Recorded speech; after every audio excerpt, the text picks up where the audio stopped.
This tutorial covers materials from Building on Firm Foundations, Book 1, Chapter 12, Bible Lesson Preparation Process. The Building on Firm Foundation lessons were originally written for church planting teams in tribal areas, which is reflected in these lesson development notes. However, these same lessons have been used in many different contexts around the world, not only in tribal areas, and you will find this lesson preparation process helpful to you whatever context you're working in. You can use this lesson preparation process when following the Building on Firm Foundations teaching material. Ask the Lord for help, believing that it is His message that you're trying to communicate. Read Volume 1 of Building on Firm Foundations. Even if you have read Volume 1 previously, read it again before actually beginning lesson preparation. It is vitally important that you understand and are convinced that the underlying reasons for teaching chronologically are based on biblical principles. Only then will you be able to teach with conviction and persist when the teaching process may appear long and tedious. Read the introductory chapters to the Building on Firm Foundation phase you're planning to teach. Note the teaching goals for this particular phase so that you can refer back to them when you're actually preparing the lesson. Read and study the larger volume of material of which this lesson is a part. Read all the Building on Firm Foundation lessons for the phase or the book of Scripture that you're preparing to teach, and also read in both the vernacular and your mother tongue the Scripture portions which will be covered in the lesson. Understanding individual Building on Firm Foundation lessons. Read the BOF lesson and the Scripture portion for the lesson. Read the Scripture in your own mother tongue, the vernacular and the national language. Read through the lesson at least 2 times or more if necessary. Read several lessons ahead of the one you're preparing to teach so that you're aware of what is coming up in the future lessons. Identify and think about the goals and themes for the lesson as taught in Building on Firm Foundations. Note the goals and themes. Refer to them constantly as you prepare the lesson. After studying each lesson, teach it in your mother tongue. If you have no other opportunity, teach the lesson as daily devotions with your wife, children or colleagues. If your fellow missionaries are also involved in lesson preparation, then take turns teaching lessons to each other.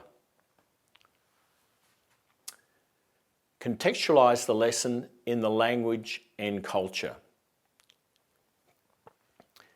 Be conscious of the level of education, capacity for listening to monologue, and degree of biblical background of your future audience.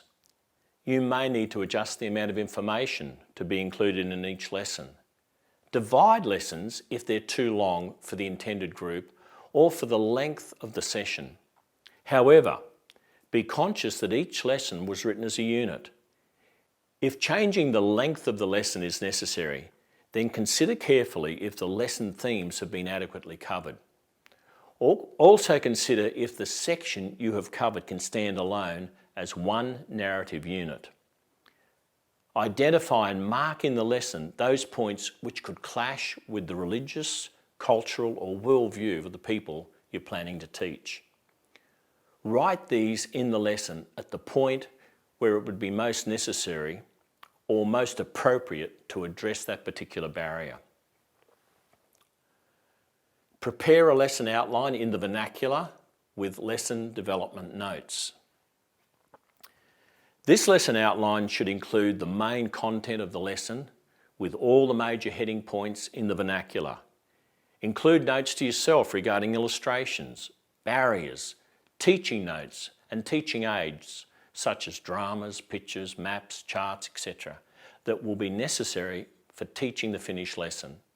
Check to see all that has been covered in the Building on the Firm Foundation lesson.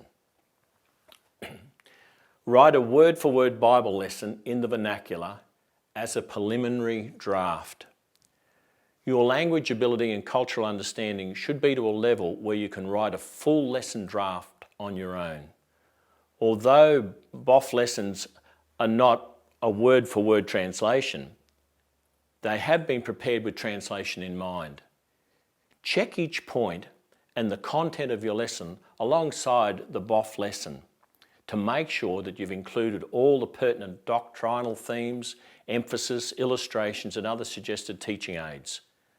Put a teacher's note following the cultural illustrations in the lesson, which instructs the native teacher to think of other suitable cultural illustrations that will speak very clearly to his people. Format the lessons. Keep the tribal teachers in mind when formatting the lessons. Lessons should be prepared as though the tribal teacher is going to be the one teaching. All teachers' notes, cultural examples, etc. should be printed in a finished form suitable for tribal teachers to follow. Decisions about formatting should be made in cooperation with tribal teachers as much as possible, considering what they prefer and what's easiest for them to use. The Building on Firm Foundation lessons have been formatted with tribal ministries in mind. In addition, examples of lessons already formatted by other missionaries may be available. Make decisions early so that all the lessons are consistently formatted. Consider the following points during preparation of initial lessons so that a consistent lesson template is available for all following lessons. Here are some things to keep in mind during the initial lesson preparation. Be consistent with icons. Put teacher's notes in separate boxes. Mark review question headings with a large question mark. Use a book icon to indicate when it's time to read scripture. Use an eyeball icon to indicate when the teacher has to show a picture, or use a prop. Include a list of materials for the teacher that the teacher will need at the beginning of the lessons. Use bold headings for each point. Don't have large areas of plain text. In a volume with a large number of lessons, the table of contents may not only include the title of each lesson, but also a brief summary of what each lesson's about. It's helpful to have a lesson outline, including major headings at the beginning of each lesson. Include on each page the lesson number, the title of the lesson, and the page number. Some other things to think about. You'll need to decide whether or not to add pictures, full or in thumbnail, to help the teachers. It's recommended that you use numbers and not English alphabet letters like ABC, for example, for lists or outline points. Some lesson writers have developed a teacher's page to lay out what needs to be done in preparation for teaching the lessons, such as gathering teaching aids.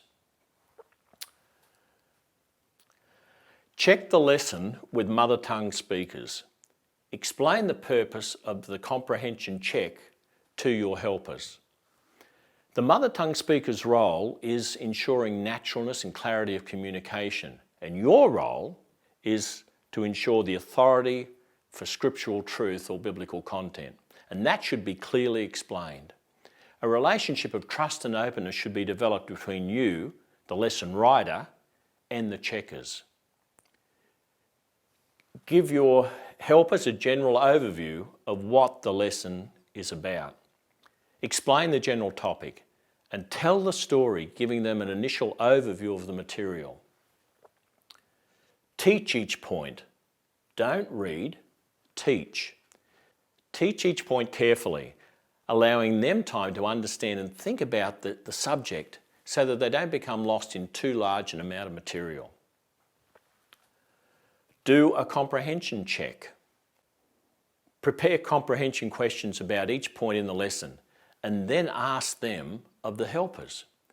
Some lesson writers ask the mother tongue speaker to repeat the points back to them while they record them for future reference. If you do this, remember that your helper may not yet understand the overall theme or scriptural principles being expounded. Identify any communication problems. Consider possible reasons for any difficulty in communication. Is it because of worldview issues or grammar problems or discourse features not being used correctly, poor illustrations.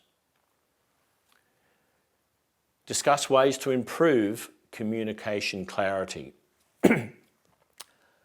Ask for better ways to say, explain, or illustrate the problem areas you've identified.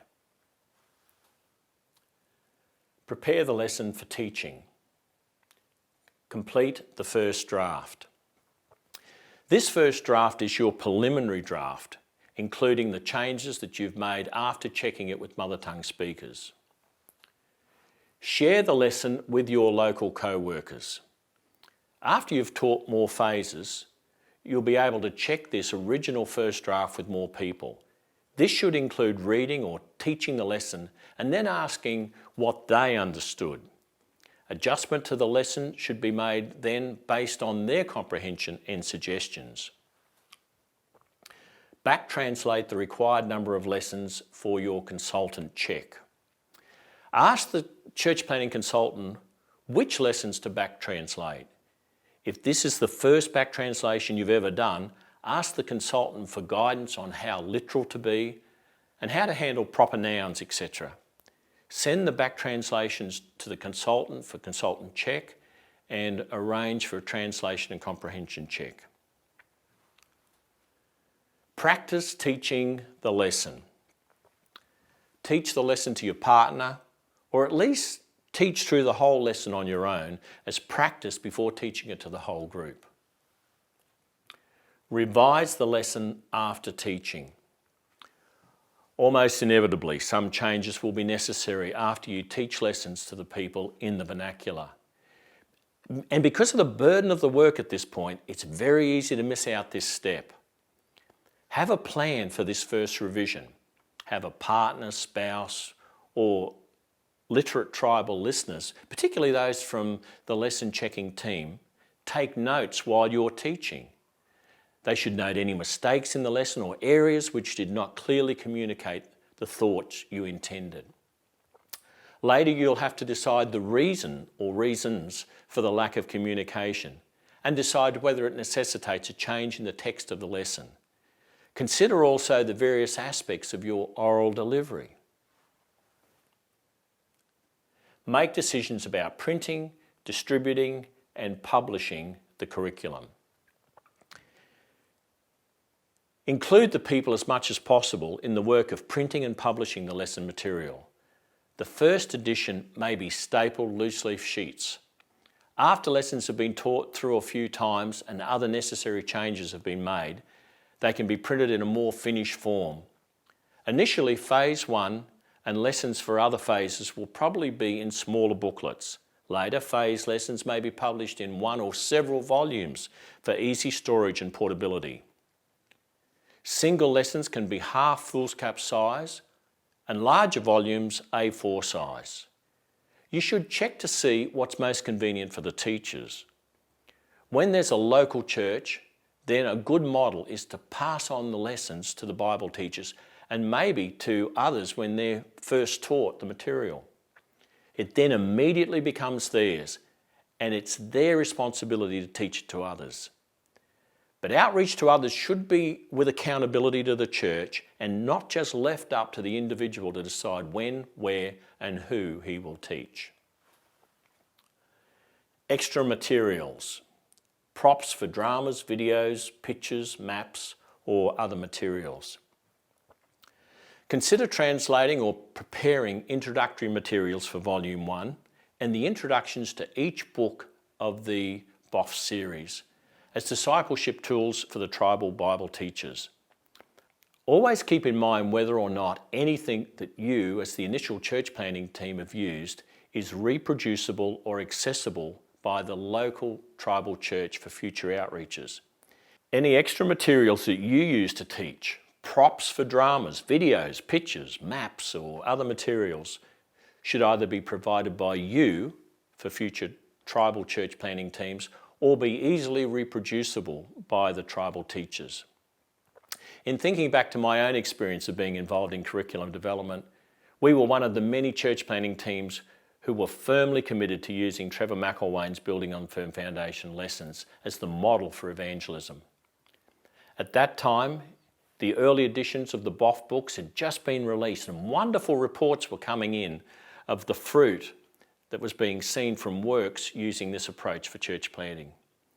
In developing the initial lessons for the Tagutul work, I had the great privilege of working with an amazing young man who, though illiterate and monolingual, had a wonderful hunger to learn and better understand the world beyond where he lived. He also had an amazing capacity to learn new things and a wonderful memory. I'd first studied the English lesson from the BOF book, and while doing that, I was also teaching them to my 9-year-old twin daughters. Obviously, that required them to be contextualised for 9-year-olds, but I would also be constantly thinking about how that truth could then be contextualised for the tribal people so that it would really connect with them at a worldview level. This is the reason why it's vital to first gain an understanding of their worldview. Sadly, something that isn't always done with many who are involved in cross-culturally communicating God's Word. Once I had the lesson contextualised and ready in English, I would then translate it to the best of my ability into the tribal language.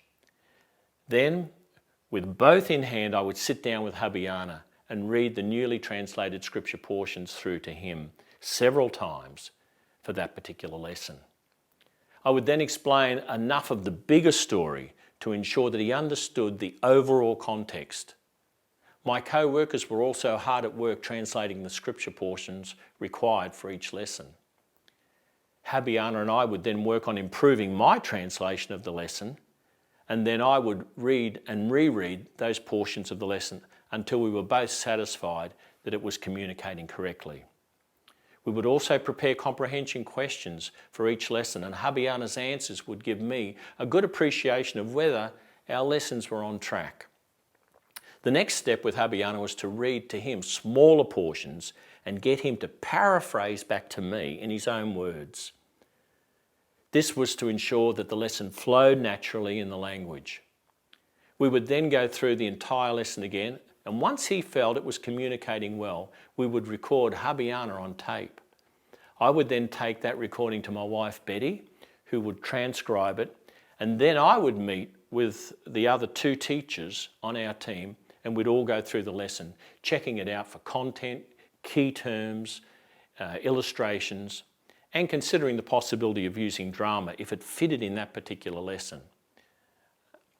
Something that we didn't do that we should have done was to have Habiana sit in on those meetings and then run those changes past him and get his final approval of the lesson as it was about to be delivered to the people.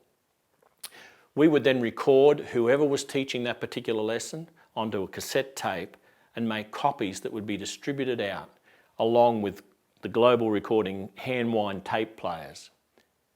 Many would also come to our houses at night and listen to the recorded lessons over and over. At that time we were teaching, our consultants were requiring that we have a minimum of 20 lessons fully prepared before we commenced teaching, just to ensure that there was continuity in delivery of God's story and that it wouldn't be interrupted by unforeseen delays, of which we had many. Over time, as the believers grew in their understanding, those lessons were revised and much improved by the believers themselves. In all my life, I have never experienced anything as thrilling as seeing God's narrative progressively unfolded to people who previously knew nothing of it, and then witnessing their lives being transformed before our very eyes. It's certainly an experience that I hope you also one day get to enjoy.